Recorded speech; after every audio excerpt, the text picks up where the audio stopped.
Hello বন্ধুরা, প্রতিদিন সকালে আমার একটু রুটিন আসলে এটা খেতে হয় কারণ শরীর অনেক বাড়তেছে। ফ্যাটি লিভার কমে, শরীরের অনেক কিছুই ভালো হয়। এটা হচ্ছে ডিটক্স ওয়াটার। এখানে হচ্ছে আদা, এখানে হচ্ছে মৌরি, এখানে আছে হলো জিরা, এখানে হলো জোয়ান বা এই মশলাটাকে সবকিছু গুঁড়া করে একসঙ্গে করা। প্রতিদিন আমি এক গ্লাস মেপে নেই, মানে একটা গ্লাসের এক গ্লাস, কারণ সকালে ঘুম থেকে উঠে আমি হাত দিয়ে একেবারে খেতে পারি না, আমার খুব কষ্ট হয়ে যায়, দোকানেও যেতে হয়। তো আসলে এই হচ্ছে ডিটক্স ওয়াটার, এটা আমার প্রতিদিনের রুটিন।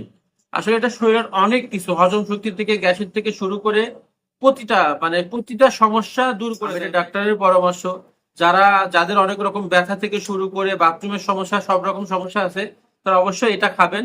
ইনশাআল্লাহ 15 দিন টানা খেলে আপনার সমস্ত সমস্যা দূর হয়ে যাবে। আমি নিজেই এটা অনেক দিন থেকে খাচ্ছি, আমি অনেক ভালো গুড ফিল করতেছি। এর জন্য আমি সবাইকে সাজেস্ট করি সকালে উঠে অন্তত এটা খান। আর রাত্রে এসে আমি লেবু পানি খাই, মধু দিয়ে লেবু দিয়ে খাই, ওটা সকালে খাইলে ভালো হয়। আসলে দুইটা একসঙ্গে খেতে পারি না, দোকানে যাইতে হয় এই কারণে। তো ঠিক আছে, ইনশাল্লাহ সবাই মানে সুস্থ থাকবেন, ভালো থাকবেন।